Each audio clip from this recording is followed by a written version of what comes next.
Continuing with the ships of Team RWBY, I figured it'd be best to combine the ships of Blake and Yang into a single video. As for Yang, well, she does have just as many ships as the other members of Team RWBY, although one of them reigns far more popular than the rest of them. That, of course, being Bumblebee, shipping her with Blake. And that being the case, that'd make half of Yang's video covering the exact same thing that's covered in Blake's video, so it seemed just best to combine them. Now, with Bumblebee, they didn't have necessarily a rocky start, nor did they have a really stellar start either. In fact, when they first met, Yang kind of dismissed Blake as a lost cause, considering she was more interested in her books than the people around her. But they quickly got paired up as partners, and right away acknowledged each other as individuals, as good fighters, and they, although starting off as acquaintances, their relationship and feelings for each other just grew from there. Unlike Weiss and RWBY, where they were a little bit at odds, Blake and Yang didn't have that. They quickly grew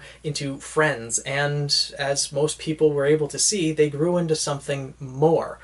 You know, whether you take it as sisters or romantic love, it was very clear how much they cared about each other.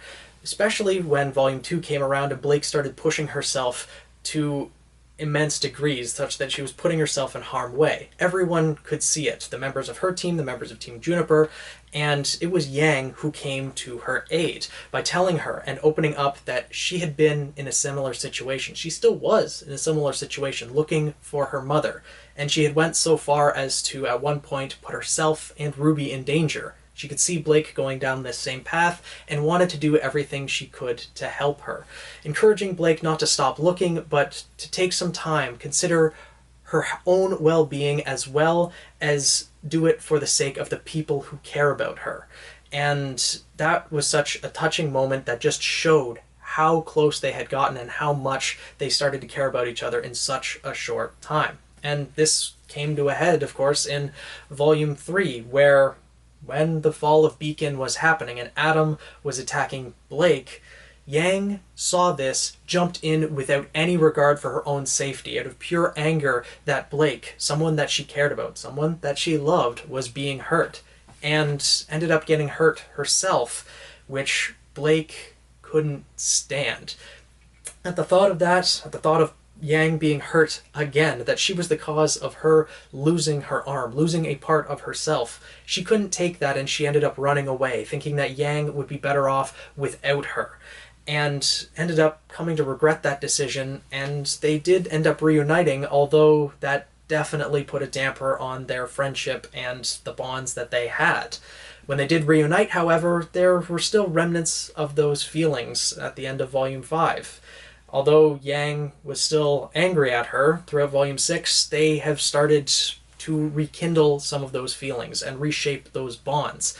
Although there's still going to be that tension between them, as for when Blake left, we know that they are definitely close, as now they are definitely willing to kill for each other.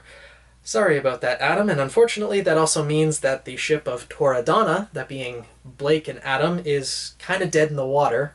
Pardon the pun, but still, it's nice to know, and I'm interested to see how they are going to continue to evolve in the future, especially now that they have killed someone together. That's something that no other character has in this series, or none of the main characters from Beacon Academy, and the students at least, have become straight-up murderers. This is something that they're going to have to deal with themselves, and it's either going to bring them closer or potentially tear them apart. Hopefully they will be able to deal with it, and at least hopefully Rooster Teeth addresses that part of it, but we'll end up seeing what happens in future volumes. Now, another ship that has been very popular with Blake is Black Sun. That is shipping her with Sun Wukong, although it's kind of lost a little bit of steam now that Sun, at the beginning of Volume 6, hopped off back to Vacuo.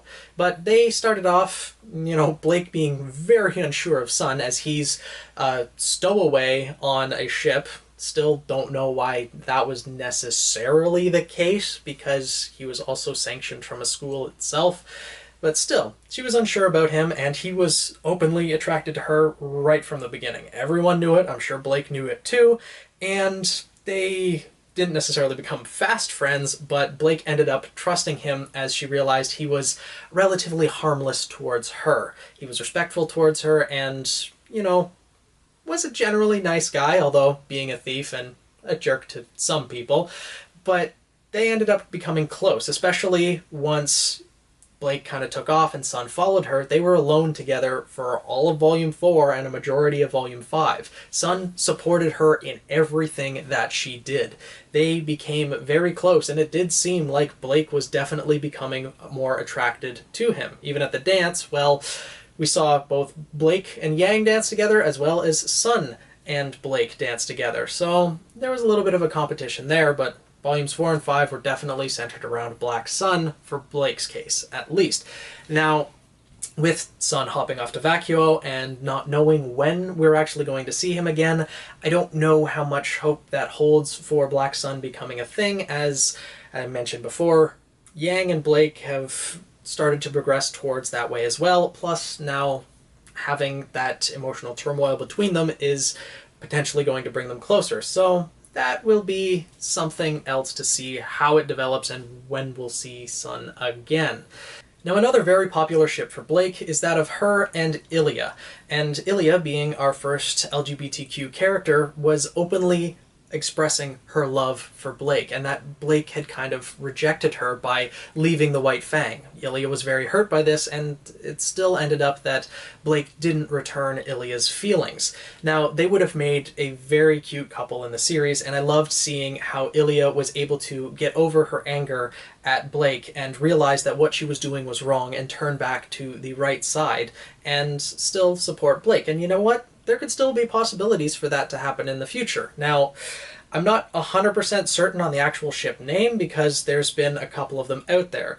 I've seen it described as the Ninjas of Love, but that's also been used to describe Ren and Blake, and I've seen, at least on the RWBY wiki, this being described as Cheshire Cat, which I kind of like, and there are obviously many other ships out there that involve the term cat, because of course, Blake being the canon cat girl, you have to have those kinds of ships. Names such as Thundercat for Nora and Blake being shipped together, which of course makes sense, one being a cat, one being able to control lightning, and names like that definitely make sense. And Hellcat for Cinder and Blake, because Cinder's bringing the hellfire to that relationship. And then there's also Cat Burglar, being Blake and Emerald shipped together, which, you know, I don't think that will happen in canon. We haven't really seen Blake and Emerald interact very much, but I would love to see those two on a stealth mission together. If Emerald was to, say, switch sides to the good side or Ozpin's side and fight alongside Team RWBY, it would be interesting to see them go on stealth missions together, because it would be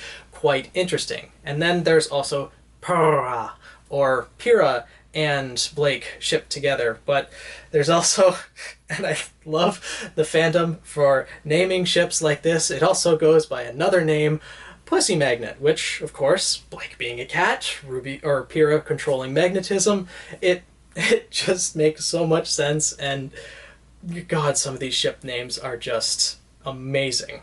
And then, of course, there is the strong silent types, with Neo and Blake being together. As I believe I mentioned in a previous video, if they were together, what exactly would they talk about? Then there are, of course, the ships between Blake and Yang and all the other members of Team RWBY. You know, Ladybug, Monochrome, Enabler, if you decide to ship RWBY and Yang together, which, I mean, their personalities would be interesting to see together if you take out the aspect of them being sisters, Freezer Burn, and ones along those lines. Now, other ships for Yang include the Gauntlets and the Greaves, shipping her with Mercury, and you know, I feel like that's kind of an innocent name. They definitely could have brought in the aspect of prosthetic limbs. Good on the RWBY fandom for not going down that dark path, but there's also a ship that kind of came up with that makes me a little bit of a horrible person. I haven't seen anyone actually shipping Yang with her own arm, and you could easily call that one the One-Armed Wonders. I'm a horrible, horrible person, but that's topic for a different video. Then there is also Collateral Damage, also known as Pink Lemonade, with Yang and Nora, which combines their colors as well as their fighting styles, obviously causing a lot of damage, Nora with her hammer, Yang with her gauntlets, and that ship name makes sense too. And then there is lastly the Baked Alaska, that being Yang shipped with Neo, and I don't 100% understand where that ship name comes from.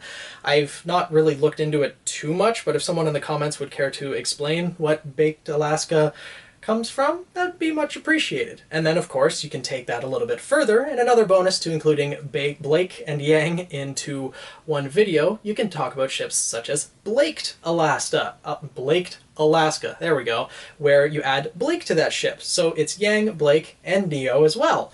And honestly, if there was going to be a poly relationship, I think it might be Blake and Yang who would be in that as well, which would be interesting to see, and I wouldn't be surprised if we see it at some point throughout the RWBY series. Now, speaking of poly ships, and I don't think this will ever become a thing, nor do I expect it to be shipped together, because it does involve Enabler as well as Bumblebee, and that is like having RWBY, Yang, and Blake together. Now, I don't actually ship this, but I came up with an interesting name for it that also relates to Yu-Gi-Oh!, honestly enough. You call the ship the Black Rose Dragon, because of course you have Blake giving the black color of it, RWBY giving the rose, and Yang being a dragon. It makes so much sense, and honestly, Black Rose Dragon is one of my favorite cards. I kind of love the name of that ship, even if they make it into like an attack name or a team name or something of that sort. That would be extremely cool to see, and I would absolutely love that if that was the case. So Rooster Teeth, if you ever end up watching this, I know it's a small channel, but you never know, right? So there's still a poll going on for another few hours or so until midday today, where you can vote for the favorite ship that you have in the RWBY fandom. Again, it's a small channel, so it won't be 100% representative, but you can go there, vote for your 3 favorite ships, include any using the other tab in there that I may have missed in the actual list, and I'll tally the results and hopefully put out a video later tonight about what is actually the favorite ship of the people who voted in this poll. I'll leave a link down in the description below, should be the first one in there. Make sure to also comment below who your favorite ships are for Yang and for Blake, as there are plenty that I didn't mention in this video. If you're new to the channel, make sure to subscribe, and hopefully you enjoyed. I'll see you guys in the next video.